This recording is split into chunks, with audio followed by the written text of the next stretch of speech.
అందరికీ శనార్థులు మహానగర్ వార్తలకి స్వాగతం।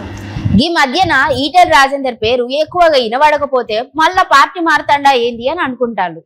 ఈటెల రాజేందర్ అయితే ఆయన పార్టీ మారతలేదని చాలా పెద్ద ప్రకటన సోషల్ మీడియాలో పోస్ట్ చేసిండు। అదే సోషల్ మీడియాలో ఆయన పైన జరుగుతున్న ప్రచారాన్ని ఇట్లా ఖండించిండు।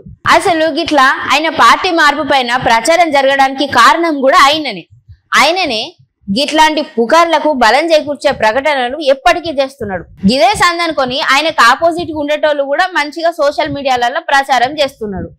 ఇప్పుడు రాజకీయ పార్టీల వ్యూహాలలో సోషల్ మీడియానే ప్రచారం కూడా ఒక పెద్ద భాగం అయిపోయింది। పదే పదే శీల పరీక్ష చేస్తున్నారని ఆయన ఆరోపిస్తున్నాడు। కానీ ఆయన అన్న మాటలే దీనికి నిదర్శనం।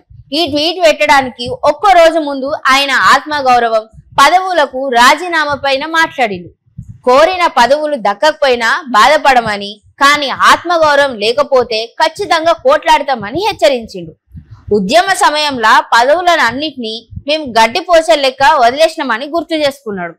20 ఏళ్లల్లా ఎవ్వలైనా 4 సార్లు ఎమ్మెల్యేలు అవుతారు, కానీ నేను మాత్రం 7 సార్లు ఎమ్మెల్యే అయినా అని చెప్పిండు। ఇదే విషయంలో ఆయన రాజీనామాల విషయాన్ని కూడా మాట్లాడిండు। సందర్భం లేకుండా చేసిన ఈ కామెంట్సే ఈటెల బీజేపీ పెద్దల పైననే గిట్లా అసంతృప్తి వ్యక్తం చేస్తున్నాడా ఏంది అని ఎక్కువ మంది నమ్ముతున్నారు। ఈ మధ్య బీజేపీలా ఈటెల పేరు కూడా పెద్దగా వినిపిస్తనే లేదు। రాష్ట్ర పర్యటనకు వచ్చిన రాజ్నాథ్ సమావేశం అయ్యేందుకు ఆయనకు అవకాశం కూడా కల్పించలేదట। రామచంద్రరావు అధ్యక్ష బాధ్యతలు చేపట్టిన తర్వాత బండి సంజయ్ ప్రభావం ఎక్కువగా ఉన్నది।